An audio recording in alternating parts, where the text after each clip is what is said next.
34 The Pugilistic period. Now, the wagon was in a massive line of traffic. Every sort of traveler seemed drawn to the Great Lakes, from wealthy holidaymakers with highfalutin tricked-out carriages, to working families going on the once-in-a-lifetime trip they'd scrimped and scraped for. Tobias looked out the window again. To the sided, more road and grey plains. To the back, the traffic line stretched. In front, more and more visible, a sight like none of them had ever seen. The plains abruptly ended, and a city of glass and chrome began. Great Lakes welcomes you, flashed in enormous neon lights. The structures looked like great metal skyships. Flanges plentifully stuck out, as did broad curves swooping majestically down imposing architectural lengths. A cool metallic sheen blanketed every surface, speaking of a vague, promising, threatening, breathtaking future, a promise that tantalized by its vagueness. Tobias wasn't tantalized. What sort of double-dealing was this? A cold breeze blew, and it chilled Tobias to the bone. It was the breeze of a future eternally in reserve. And Tobias didn't like it. It chilled his heart. He longed for the warmth of his T-town kitchen. Quite a project, San commented. Where everything's shiny, you can bet that's where all the creds are at. Too many, said Drip Dry. And where all the creds are at, you can bet that's where all the rats are at, literal and figurative. Marcel, you won't have trouble gaining intel. The underground network of Great Arena City is complex, a perfect place for rats. As to getting in, we should have no trouble getting into the prelims quick, on the strength of my name recognition. They won't know what hit 'em. The line shuffled forward. Then, the carriage got its big break.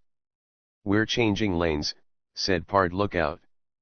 Cussing followed the group as Pard shifted the speed mules heavily to the right, dodging fellow travelers by the skin of the teeth. Before even entering the city, there was an exit leading to a contest entrance-only road. But even here, some traffic persisted. At last, they came to a large, drab facility surrounded by a horde of bored wrestlers. A strong, sharp wind was now blowing from out of the avenues of the city, like a voiceless cry from some past age, like the needle torments of lonesome and long-forgotten memories. It came rushing and swirling out of those glass and chrome corridors as from the maw of some tortured alien life form with a too-human soul. And it was a feeling which horrified the party, an emotion they'd never known, subtly stripping their innocence from them. Be prepared, said Drip Dry. There's a reason they call it the Windy Conclave. Take a number, a man screamed from a desk. The group stepped forward, took numbers. A few wrestlers turned around, recognizing Drip Dry eyes, then quickly turned back to their sullen musings of ambition, lost in self-absorption. And the terrible structures of the Great Arena City, a city built on wrestling and mighty acts, loomed, closer than ever. Too close. Too close. What crazed dreams did the inhabitants of these elusive edifices harbor? Pardoilios came from taking care of the speed mules, grabbed his number. Marcel is watching the cart. Great, said Drip Dry. If we don't all make it today, he explained, someone will have to come back tomorrow, and we'll be behind the rest. That's a real possibility. We're bound to get something a little more challenging than the average group. Be on guard. The line slowly shuffled along, and after an eternity of waiting, the group found themselves finally inside, in a wide, sterile reception area. This was the pressure cooker. Soon the excess fat would be melted and drained, and unfulfilled schemes and dreams would molder in the Great Lakes soil. The mass of competitors perfumed the crowded space with clouds of perspiration and anticipation. Neat little lackeys rushed about, making sure everyone was in their proper place. The group was recognized, and whisked to a returning wrestlers' area. A small portly man sat behind a counter, arguing with two loquatoresque figures dressed in a vampiric fashion. They gesticulated wildly at the imperturbable official, evidently indignant over some real or imagined slight. Finally, they stormed off with an attitude, strutting around in an arrogant manner they had probably been told at some point was masculine. One of them recognized Drip Dry, bumped him slightly as he passed, his fanged teeth bared slightly in a flamboyantly confident grin. Next, the weary official called out. The group stepped up. "Mr. Eyes, I see, and you've brought Chuck Dazzler. Is Buck anywhere?" "He's dead," said Chuck. "Oh. I see. My condolences. I'm sorry that you gentlemen have to undergo dash." "We don't want any preferential treatment," said Drip Dry. "Your position is not in jeopardy. Just see to it that if we make it through, we can room together. We have another friend with us, he's out watching our carriage, and that we get the same shot as everyone else." "Yes, of course. And if you all qualify, you can train together as well. There may be an additional living expense for bringing extra friends dash. It's not an issue, within reason." "Good. We'll see to it that you get matches soon. Right this way, please." They were led out of a small back door, and into a symphony of servile tryouts. A massive hangar-like space contained a full 9 wrestling rings, evenly spaced across the area. Above, hollow cameras were strategically nested to catch all the action along the west wall. Near the high ceiling, looming observation windows of one-way glass protruded. The sounds of combat were mad, desperate, thrilling.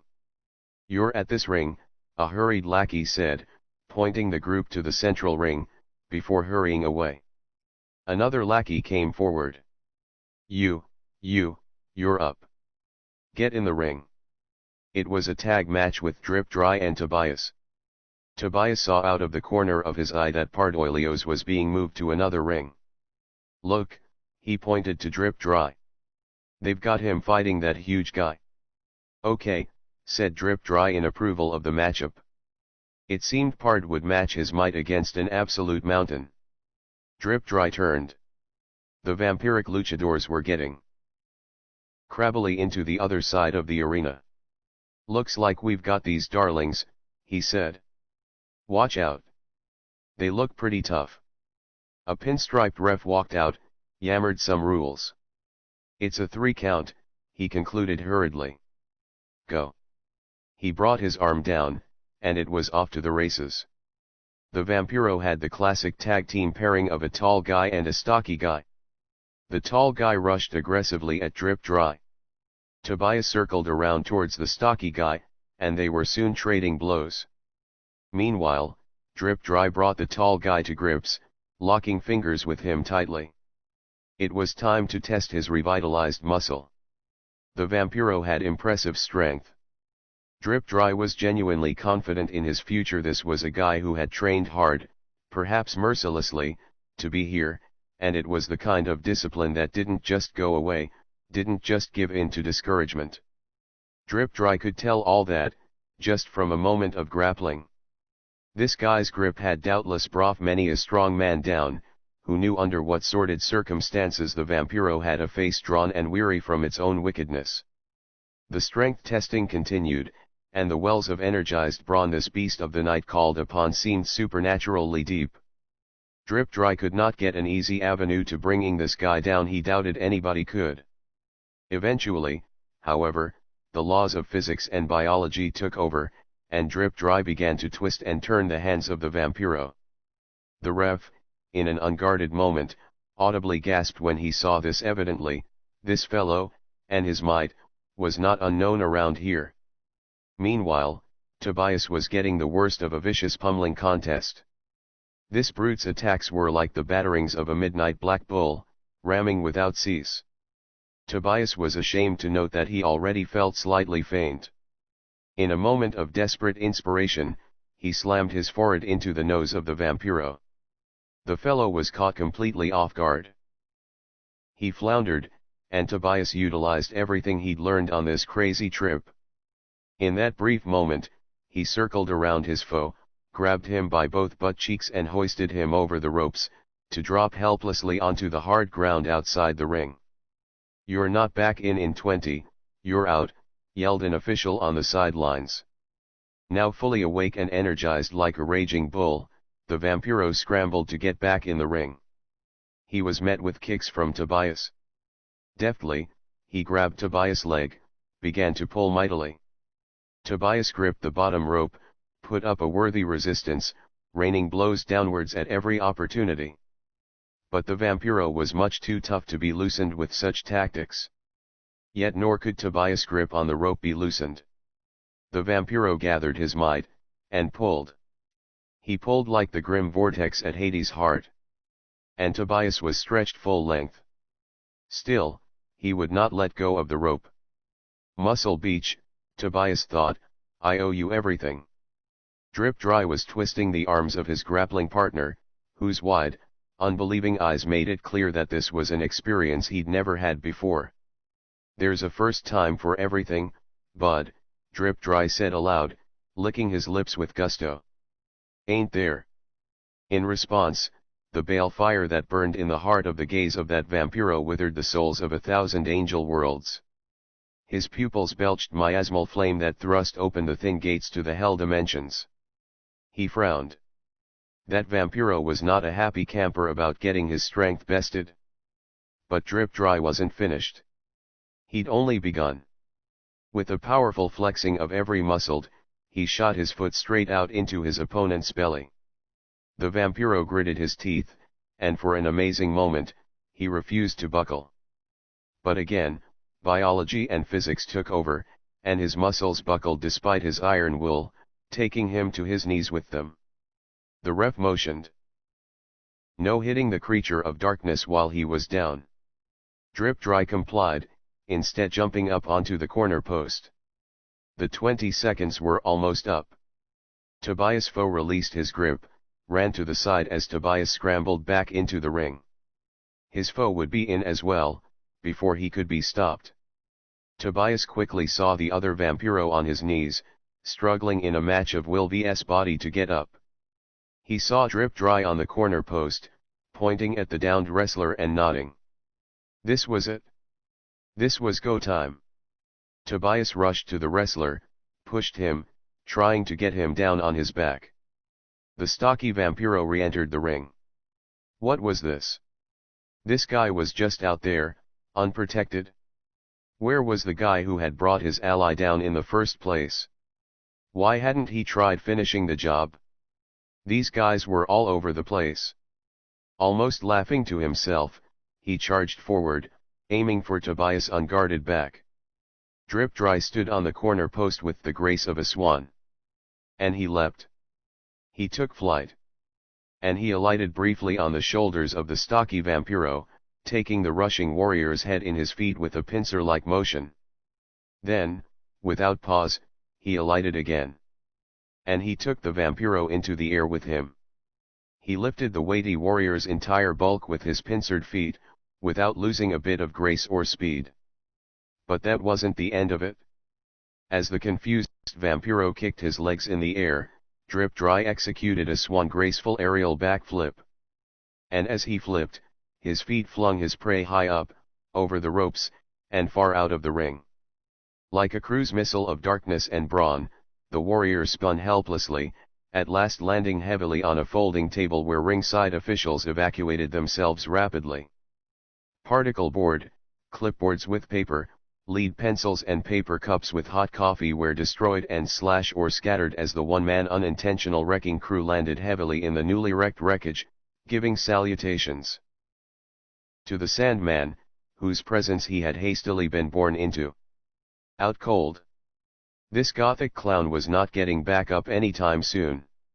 The tall vampire writhed around, certain that he could easily buck off this insolent little amateur if only Drip Dry Eyes hadn't tenderized him first. But it was just a 3 count, and the little bastard was strong, if nothing else. On his back, helpless, he ruefully heard the ref count down.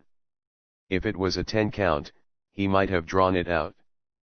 But with his ABS almost staved in, and his hands like clumps of ground meat, the Vampiro knew as well as the ref that he wasn't getting up in 3. They would have to rest up, heal up and come back tomorrow. Fantastic fight, devil, the goody two-shoes Drip Dry Eyes said courteously from somewhere above him. Damn, Clean bastards, good fight. I admit it, was all Vampiro Stan could get out. You've got a good future ahead of you, the shiny little celebrity Mr. Eyes continued at Stan. I hope you'll take my advice. Don't get too much into that dark stuff. It can take over. Stan scowled in resentment. But through the anger, he knew that defeats like this were more valuable than 1,000 normal victories. The ring was wiped down rapidly, another table brought out to replace the casualty.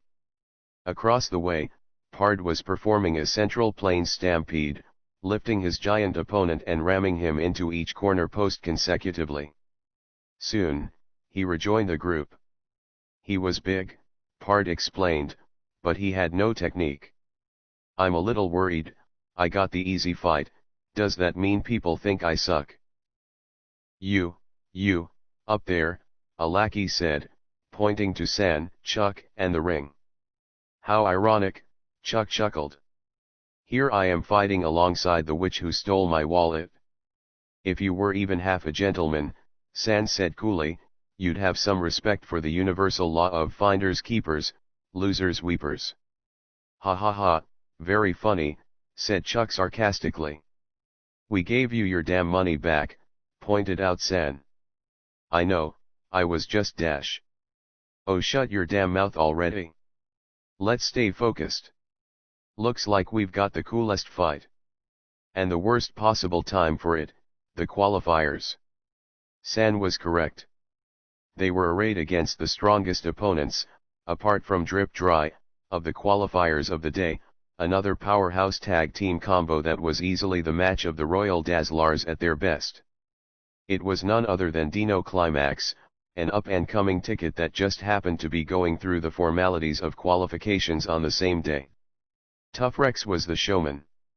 A big, fast Tyrannosaurus Rex who represented the old school of macho dinosaurs who didn't take beef from anybody. She'd shaved off most of her feathers to cultivate a more rugged look. But that wasn't what really stood out about Tough. Most Tyrannos still sported the scrawny little arms of their ancestors, maintaining it was a link to their heritage. Asking questions about it could lead to problems. But Tough didn't have this hang-up, and she'd built up her arms until they were some of the most impressive guns in the industry.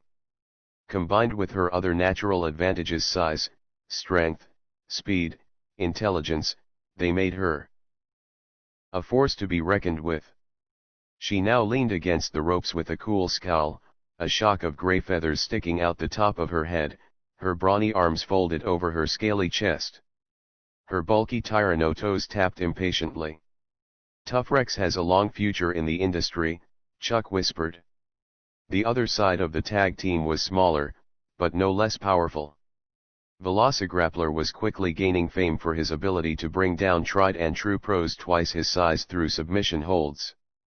An agile Dino, his beefy arms were even more incongruous with the rest of his body than those of Rex, but not because his was a body lacking in muscle. His feathers were neatly, almost conservatively preened. He now stretched, flexing his tendons, in a lithe and graceful display of power. He's fast, said Chuck. If anything, he might become even more dangerous than Tough. I'll go after him. You don't want to face Velocigrappler if you're not familiar with his tricks. You focus on trying to take down Tough Rex. She's a powerhouse, but if anyone can humble her, it's a superpowered muscle witch. I'm surprised at your level of sense, said San. She handed her smock frock over the ropes to Drip Dry. Drip Dry looked at a nearby official, who nodded consent.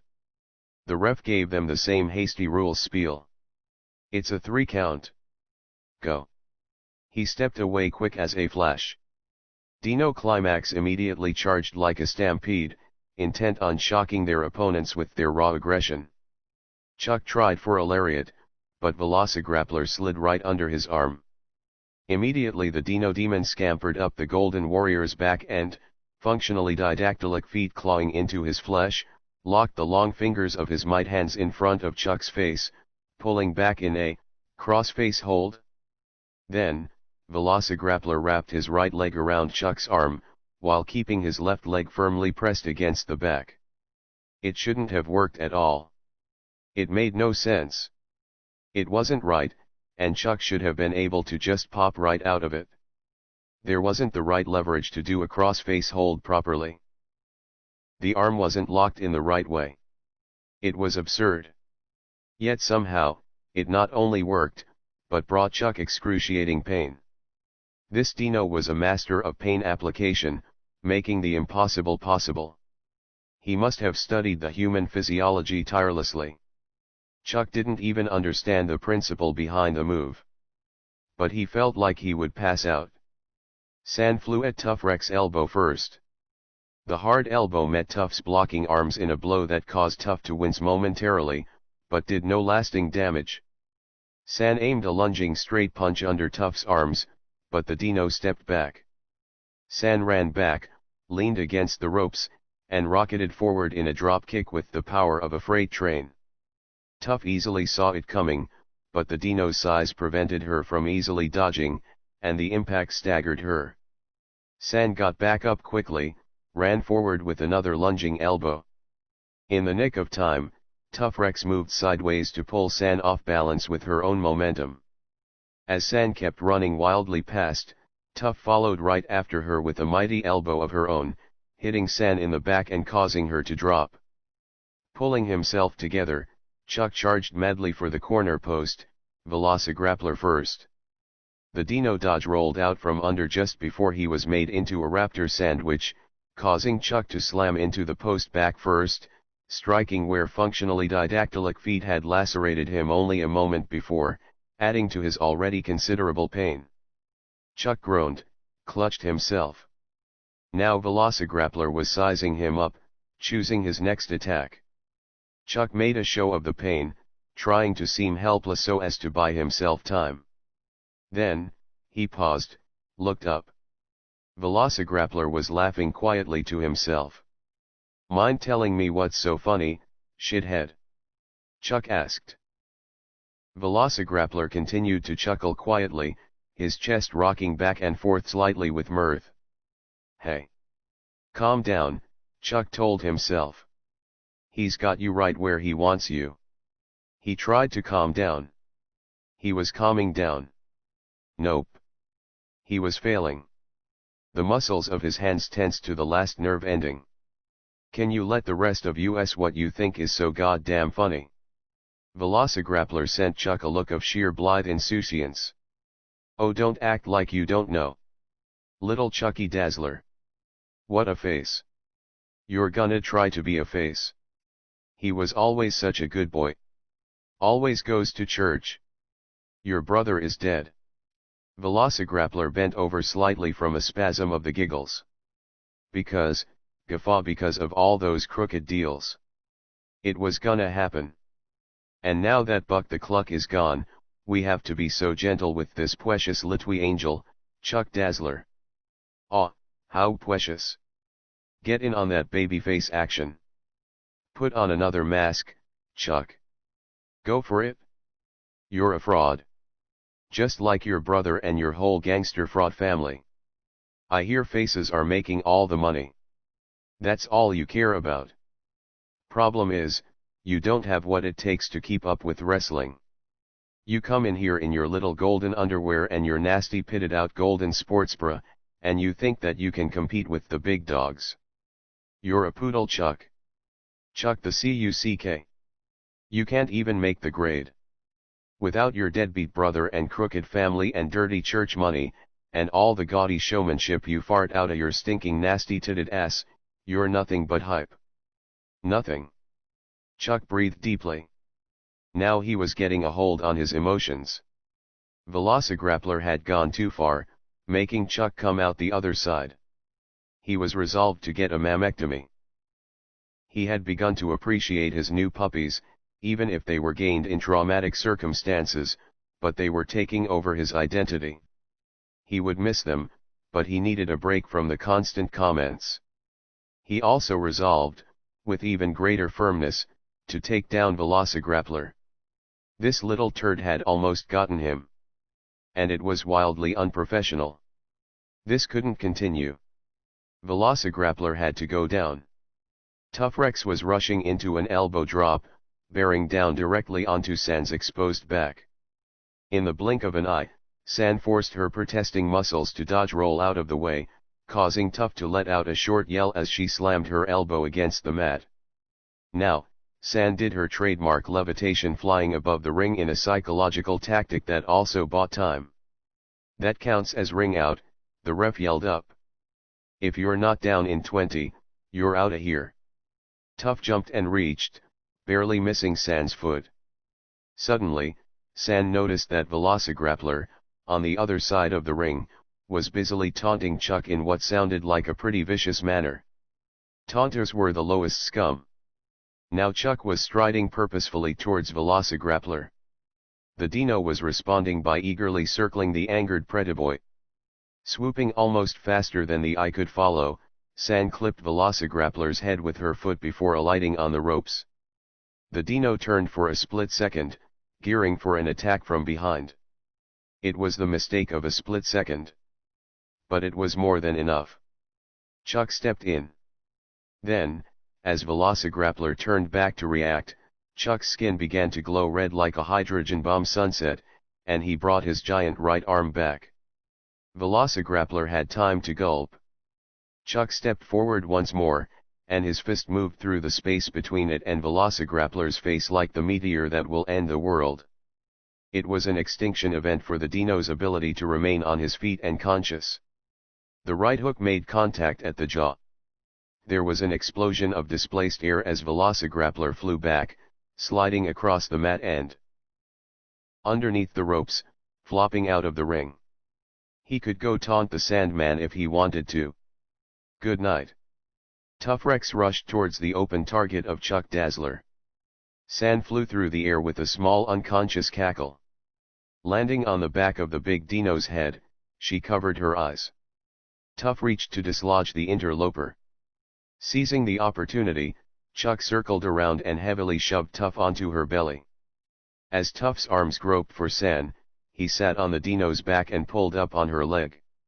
Grabbing the ankle with the crook of this mighty arms, he twisted. And twisted. And twisted. Tough Rex tapped out. Chuck and San got up off the prone Dino and shook hands. "Amazing teamwork," San said. "That right hook was like something out of this world." Chuck nodded. And then the tears started. And they flowed. And they just kept flowing. 35 Very Unwashed to see you. And they just kept flowing. San sat, silent, thinking. Remembering. She toyed with her empty smoothie glass absent-mindedly. An ambient duo from Rigel, shadow-like octopoidal dwarfs, had set up and was spinning some chill-out to set a peaceful mood for the end of the evening. Those tears. He had a lot of that stored up in him. "Poor man," said Barry. "Even though the circumstances may have necessitated it at the time, I still want to apologize for projectile shitting big booby poison all over his face.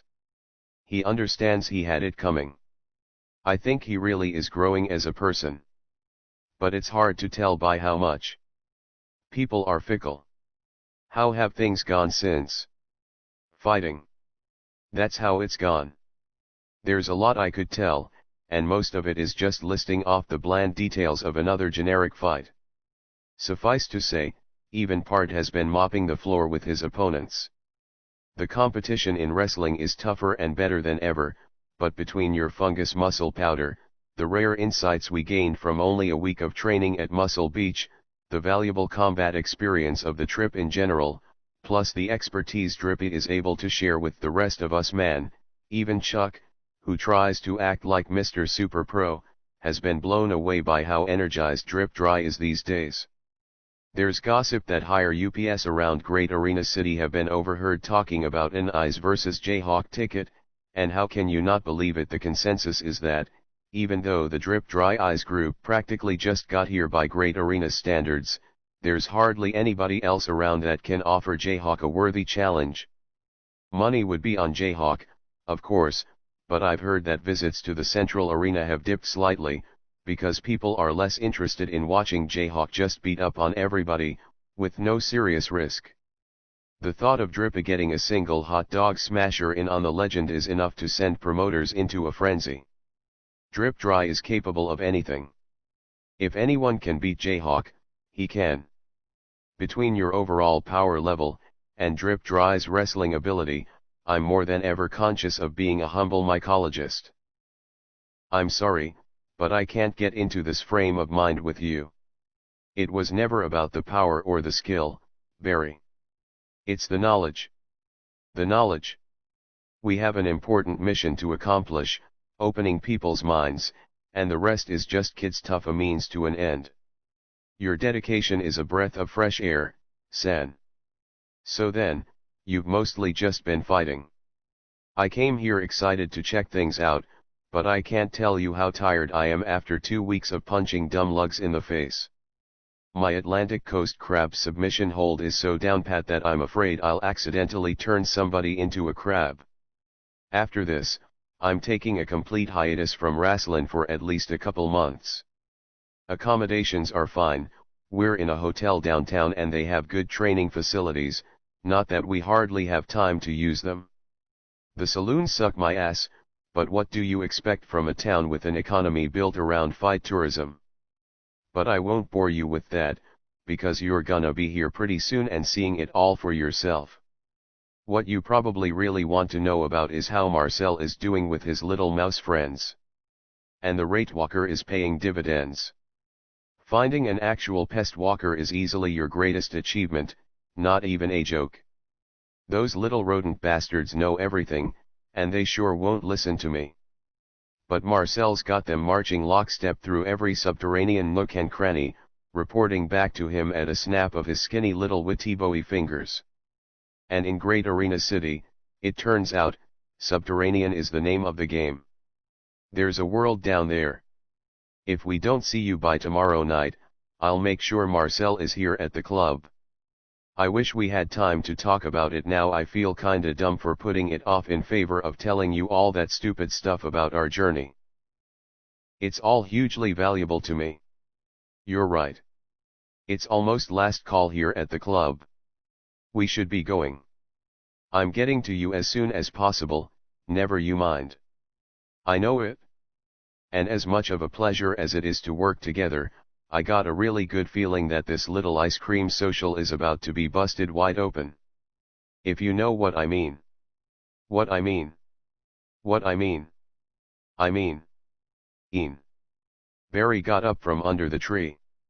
Ants were crawling all over him. He brushed them off absent-mindedly. He walked. He was in a little wood on the edge of a drab, dried-out plain. He rummaged in his pockets. The mushroom he didn't finish at dinner was still pretty good. He took a bite out of it. Breakfast. Breakfast. Scarfing the shroom, Barry set out across the barren plain. By mid-afternoon, he could just make it out a shiny point on the horizon. Barry increased his gait. Lunch. There was hardly anything around here that was edible. A dry, barren land, and he would be in the hotel before long. He rifled around in his pockets. Yes. That last bit of sun-dried meat. Barry began the slow process of masticating it, letting his saliva tenderize it, not hurrying, so as not to waste energy.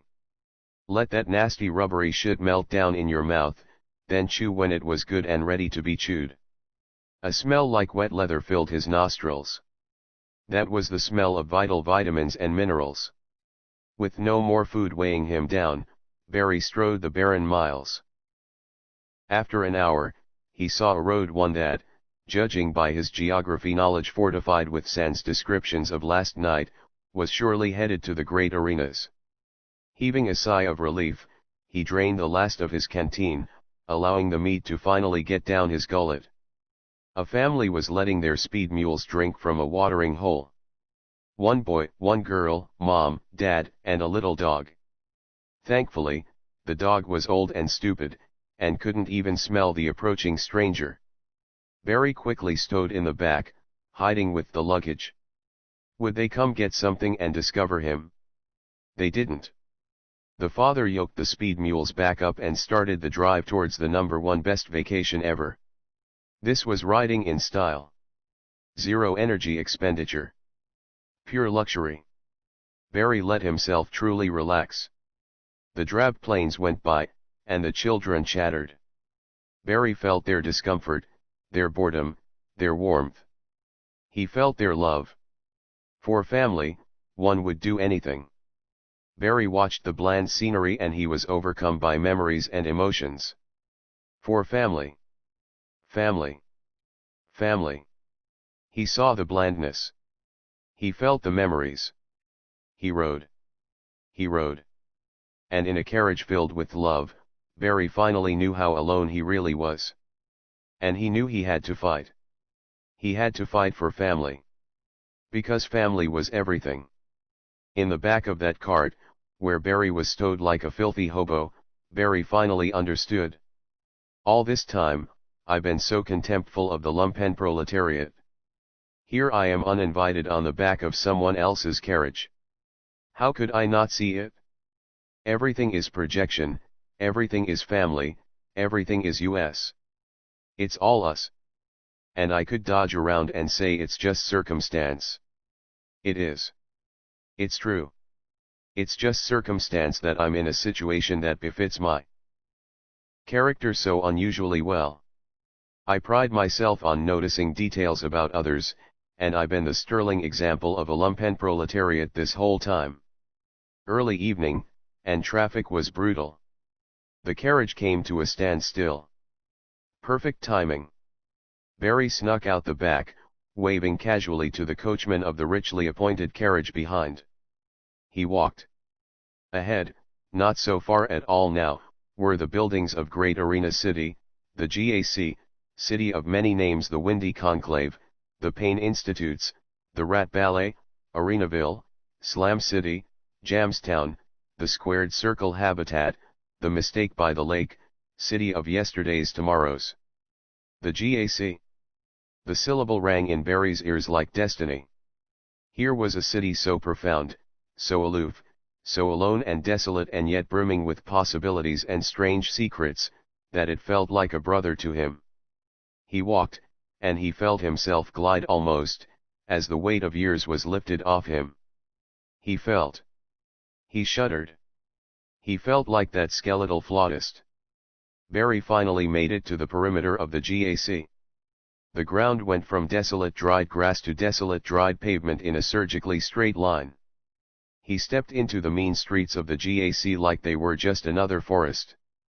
Thanks to last night at Club Bazaar, he had a good idea where the hotel was. It would be a little walking. Getting some real food and a bath would be important to prevent him from being mistaken for a criminal and thrown in the slammer. He looked like a lifelong hobo by this point. And cops saw hobos as the walking embodiment of trouble. But no hobo stepped with this kind of purpose, even if they were getting away with the cash, and Barry knew that he would be fine, as long as he stayed on task. Still, this cold metal city was lousy with lawpigs. Never a good sign.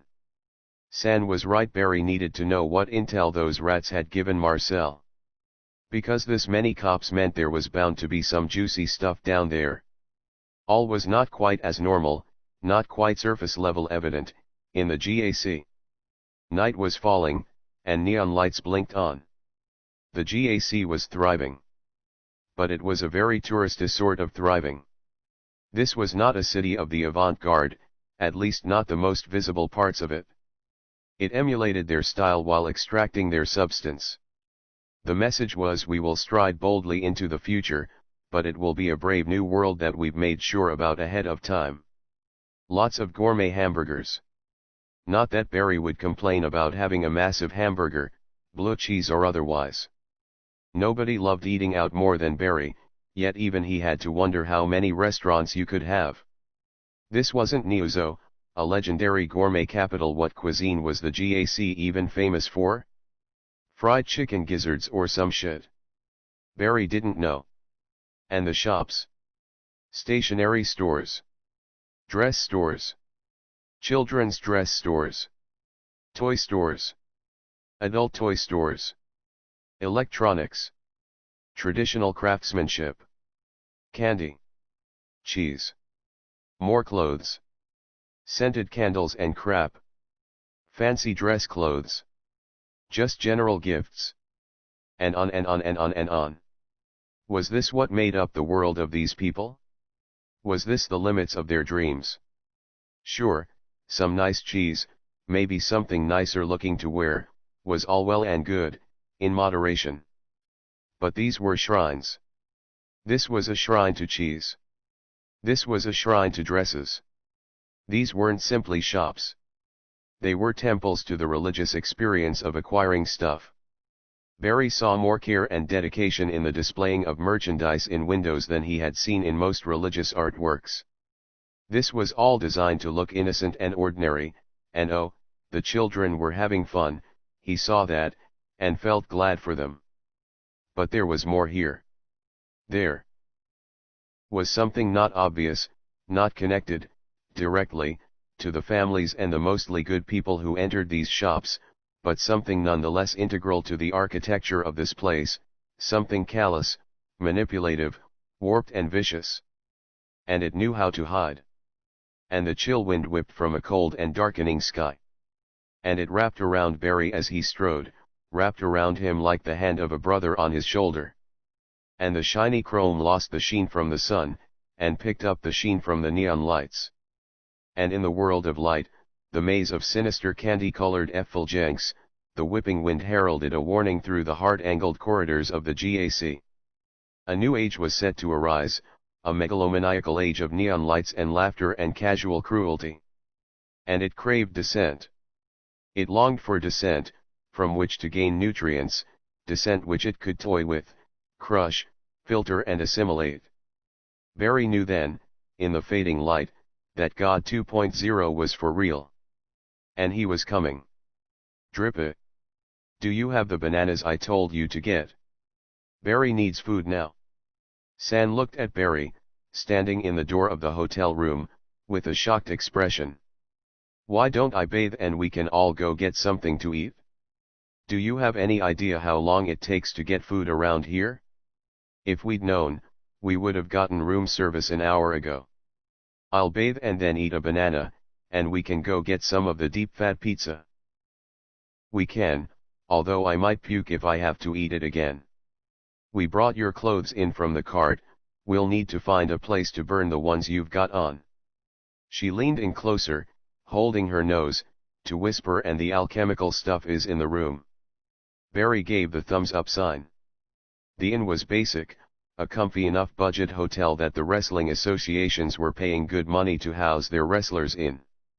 Barry said hello to his relieved party as they lounged in the sizable space. Pardoilios was out fighting. I don't know how he can do it, said Tobias. That guy just keeps going. As for Chuck, he was getting counseling continually, was planning on receiving a mammectomy, and was staying elsewhere. By himself he was holding off pushing himself back into wrestling for the moment. I know he's in a lot of pain right now, said Drip Dry, and it was probably crazy of him to come right to such a busy place. But he'll be ready to level up his game before long. I hope he gets to feeling better soon. He looked Barry over, seeming like he might cry. Barry. Incredible. You really made it, on foot, that distance, this amount of time. And look at you. There's no question you've lost weight, of course you have. But you still have muscle mass. You were able to find that much to eat, in the wilderness, while constantly moving. We live in a wonderful country. There was fungus and edible ants almost the whole way. Incredible, Drip Dry said again. I'm glad you weren't hassled getting into the hotel. Nobody messed with me, thankfully. A bath and some clothes and I should look a lot less like a serial killer. And you know what? I think I'll eat that banana. Barry smiled mischievously during my bath. After all you've been through, San said, you deserve to be hedonistic. You sicko. In the corner of a narrow, dingy pizza joint, the party ate. The night loomed outside, black and ominous even in the neon light pollution and tourista noise of downtown GAC. How's your pizza, Han? Drip Dry asked San. Tolerable, San said. These guys aren't such sticklers on the whole deep fat formula. I love the fat, said Barry, biting into his fourth massive slice. I love that deep fat style. I'd love this stuff just as much even if I hadn't been subsisting solely on shrooms and meat for the past month. Of course, if I ate this specific quantity in normal circumstances, I might die from cholesterol poisoning, and I'm the guy who chugged 6 pints of buttermilk. But these, he grinned another of his wicked little grins, these ain't normal circumstances. Pard will be sorry he missed this, said Marcel. Barry looked around. He might not be, he said.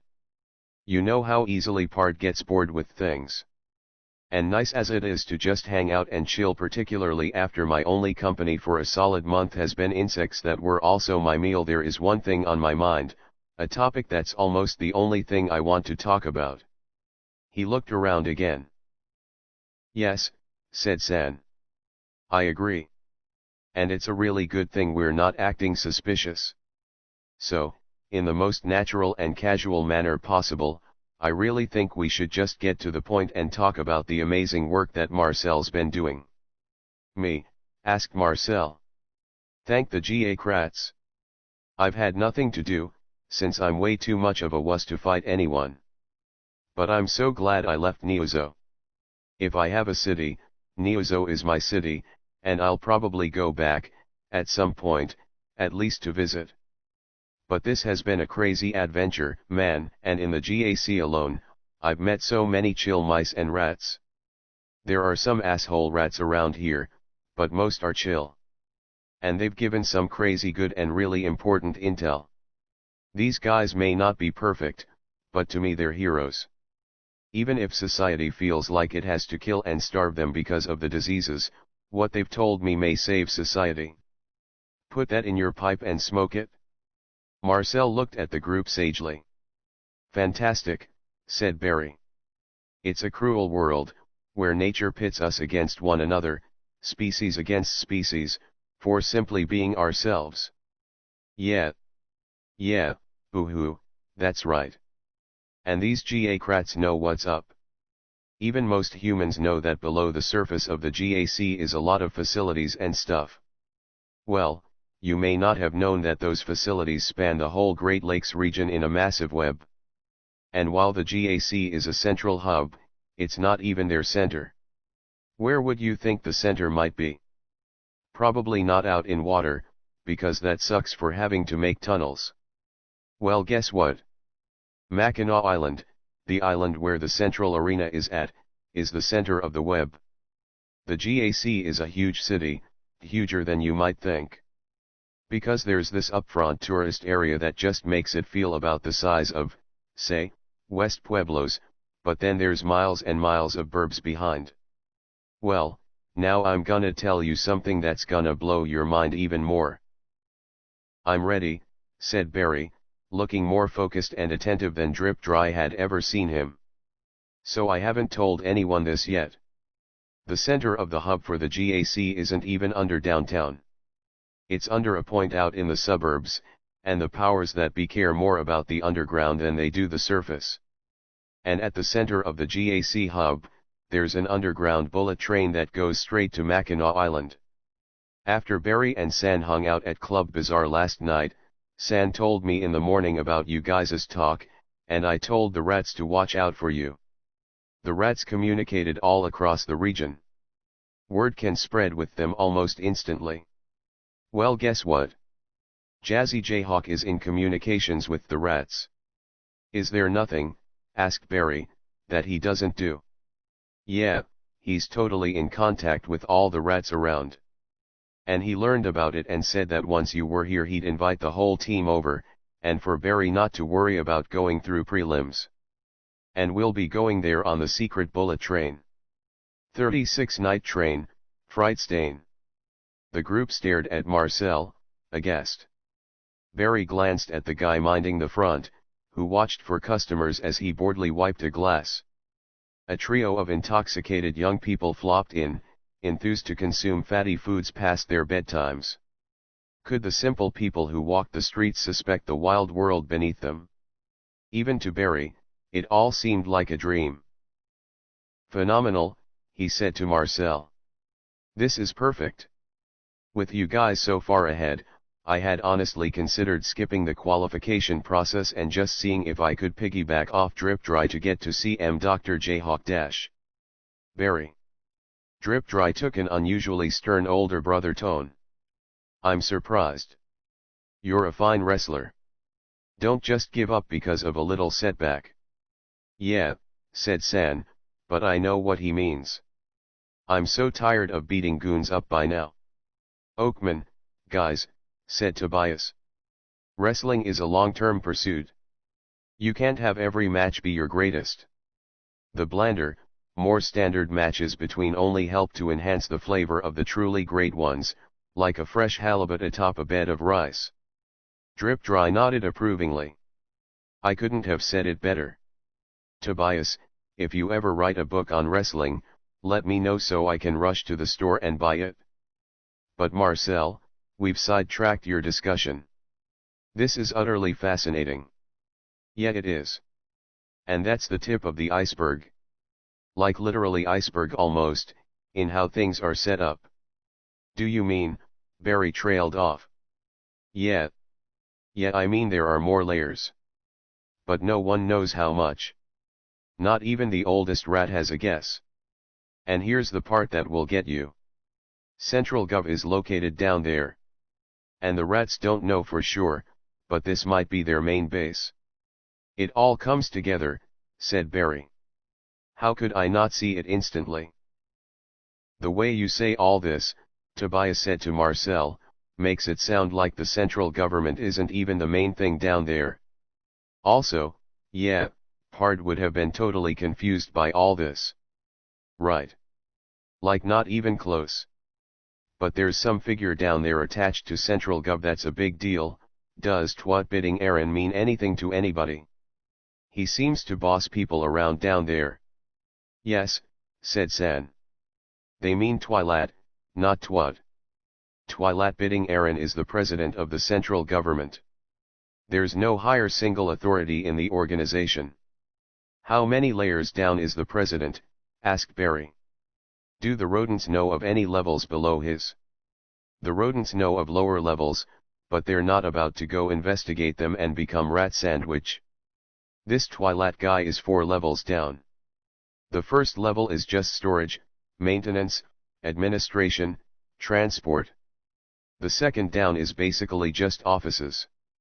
The third is like another, more tech-heavy city where they're doing a bunch of stuff they want to bring to the surface.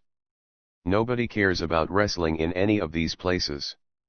The fourth is government central for a lot of shady organizations, including Central Gov and some that aren't even from this planet. The fifth is where a lot of the financial backers for a lot of the other stuff have their hubs, but these guys are so powerful that even Central Gov is afraid to talk about them. It definitely goes way lower, but beyond that it's just speculation. Who knows? It's God 2.0, said Barry. What? God 2.0? I bet my bottom dollar it's the offices of God 2.0 after the old, original monotheistic God died due to incompetence and mismanagement. The Hadean Consortium had no interest in taking over that function directly, so Hell set up a temporary puppet god while they worked on their final project for this world before moving on to better things. Hell has been gone for a while now, and their final project on Earth, God 2.0, has been live for a little bit, but it's been in a kind of trial phase. Now, the God 2.0 team wants to move the project from closed beta testing to open beta testing. Central Gov is central to this plan, and that's why they've been receiving so much funding. They're being funded by God. I'll pay you my bottom dollar, said Marcel, if you get me hooked up with what you've been smoking. Barry laughed. It all sounds crazy. But it's true. Things have shifted to the other side, and instead of the government funding religion as in the old empires, it's religion that's now funding the government. But, asked Tobias, do we really know that the old god died? In a sense, said San, no god ever really dies. Gods are subject to reincarnation.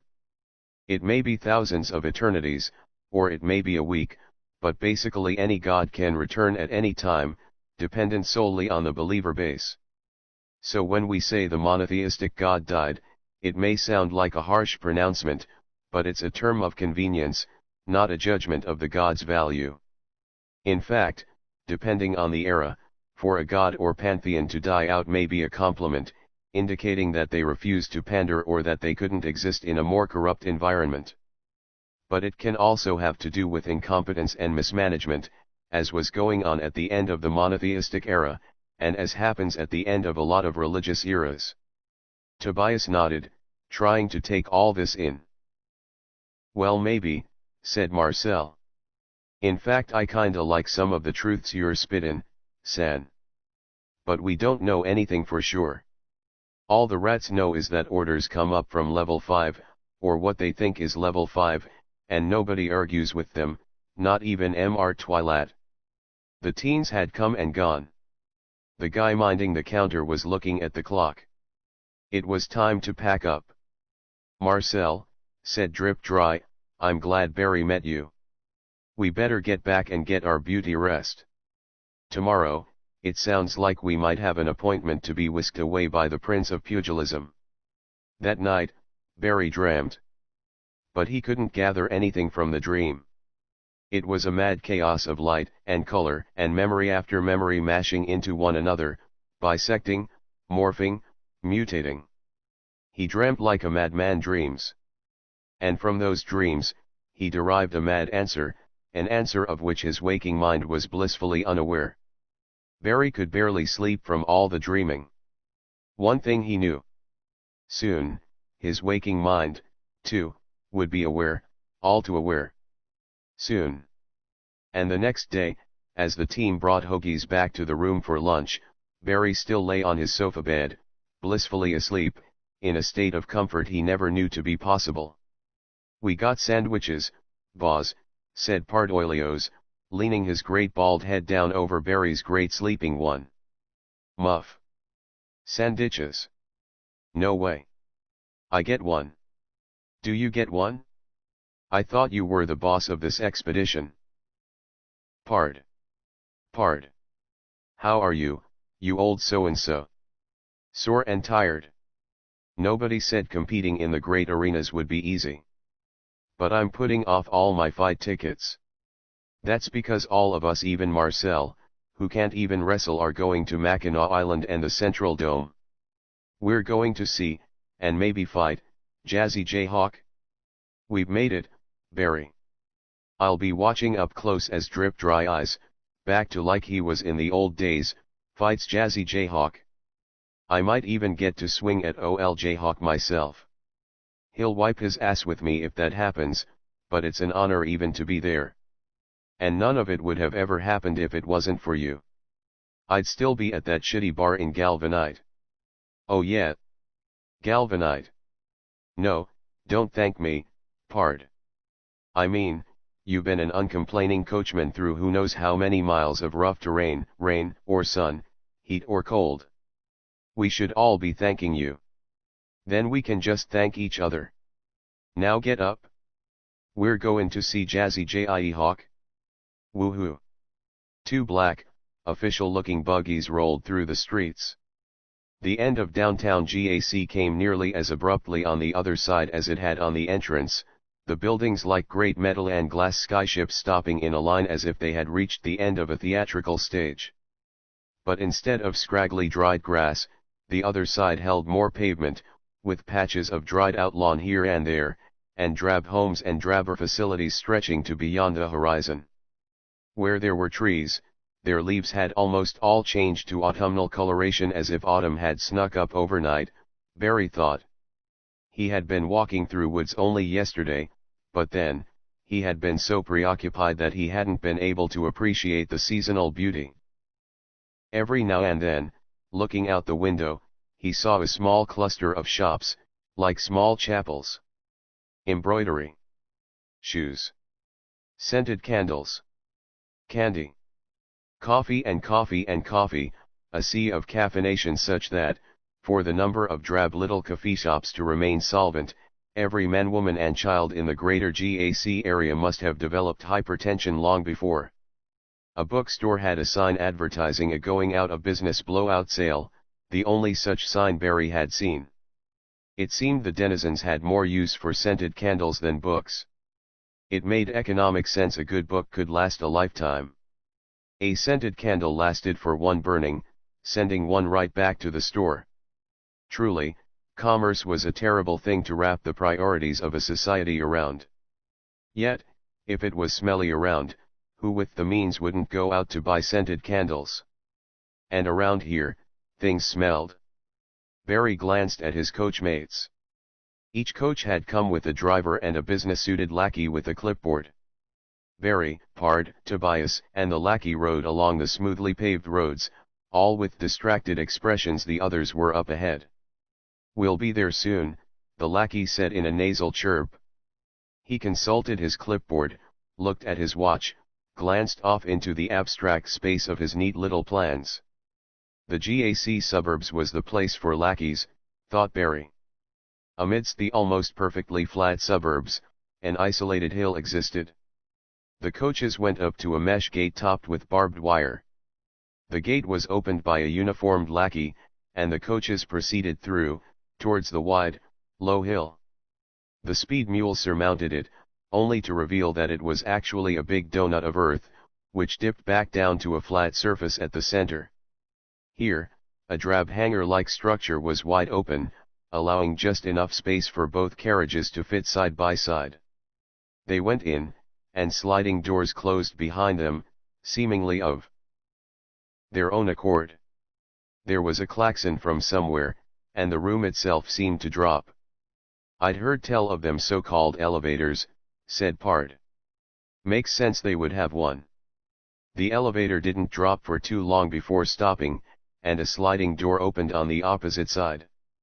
After another moment, the klaxon ceased, and the carriages were moved to a nearby subterranean stables area. Everyone got out. "This way please," the clipboard lackeys said to their two groups, which now rapidly consolidated. They marched through the cool, sterile metal underground region, a facility covered with signage, warning signs, directions, instructions for maintenance. The lackey opened an innocuous door, and everyone filtered through. On the other side, a wide swath of stairs led down into a massive, echoing marble gallery swarming with lackeys. Large gates led outwards on all sides. The group sprang down the stairs and took it all in. "Look at all the lackeys," San said in wonder. She was correct. The place, supposedly top secret, was swarming with people, and every one of them was a button-down lackey. Every one of them was rushing off to some errand. And, Barry noticed in puzzlement, every one of them was male. He thought back to the Gator tribe men, who had left their women and children, ostensibly in order to do important man work when, in reality, they were just playing around. The clipboard lackeys rushed the group through the grand hall, preventing them from stopping to gawk. They tried to peek through the gates nonetheless, but they led down winding passages that turned quickly out of view.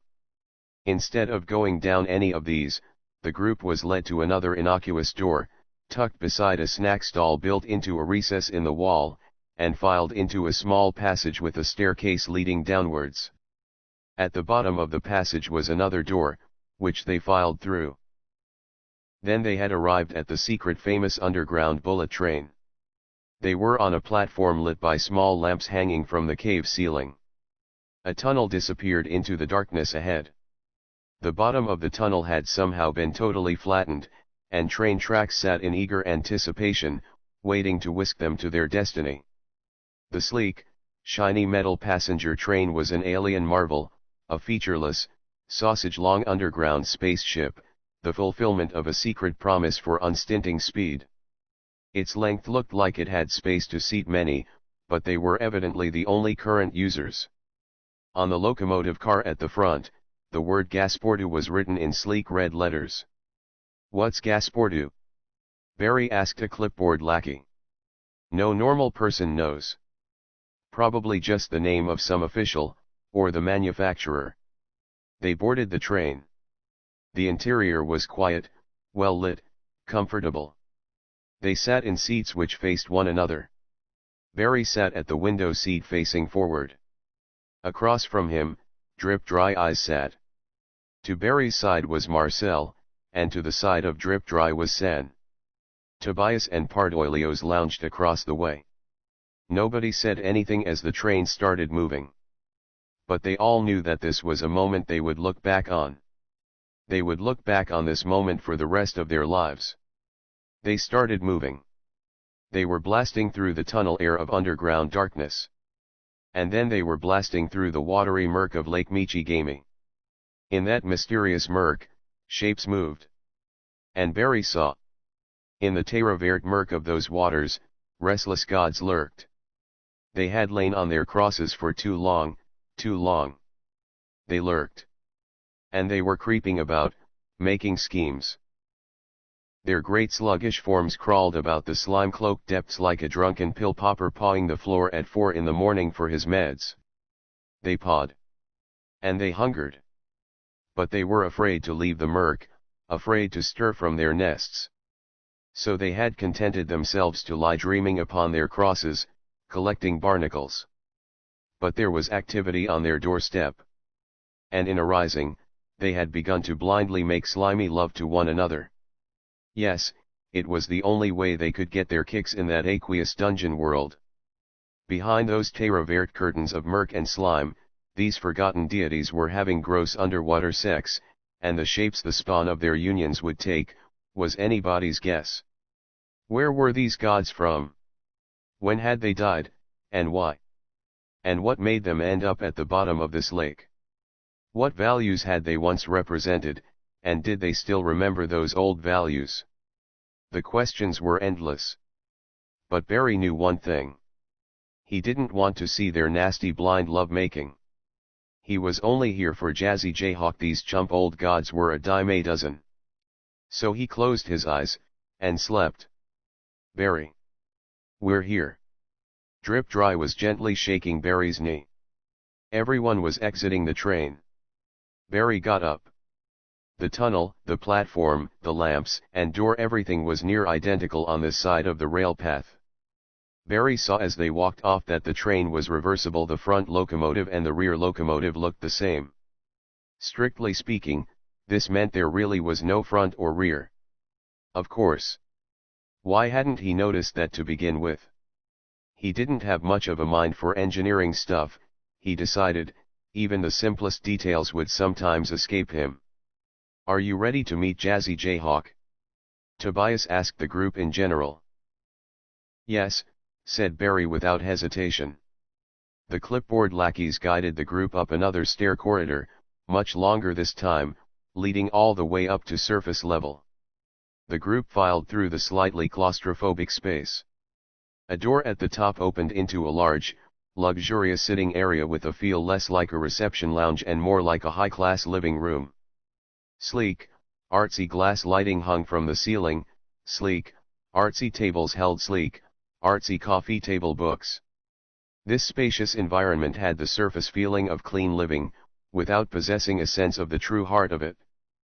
Please make yourselves comfortable, a clipboard lackey told the group, plainly intending them to lounge in the big chairs. Looking at nothing and no one, Barry strode forward with sudden resolve, calm and implacable. A squad of button-down goons materialized and followed after him with a mild sense of urgency. Drip Dry stepped in front of them. Gentlemen, he said, Dr. Jayhawk is looking forward to speaking to my friend personally, ahead of schedule. The goon capo stepped forward. Mr. Eyes, with all due respect, how can you know that? I assure you, said Drip Dry, that I know. Barry came to a pair of wide glass doors, leading out into the bright afternoon sun. A little goon stepped in front of the doors, widening himself to block access, and started to give some line he'd recited. Barry shoved him to the side as if he were dealing with a small child and, throwing the doors wide open, he stepped out. The central arena was a massive open-air coliseum. The sky was clear and blue, and the rays of the sun announced a mighty new era. And across the fair grass, at the center of a ring. Warning, empty page. Without ropes, stood Jazzy Jayhawk, his back to Barry. Barry ripped off his shirt, throwing it to the ground. And the legend turned his head. "Barry," he called out with a voice of crystal, ringing with powerful gentlemanly confidence. "I been expecting you. It's time."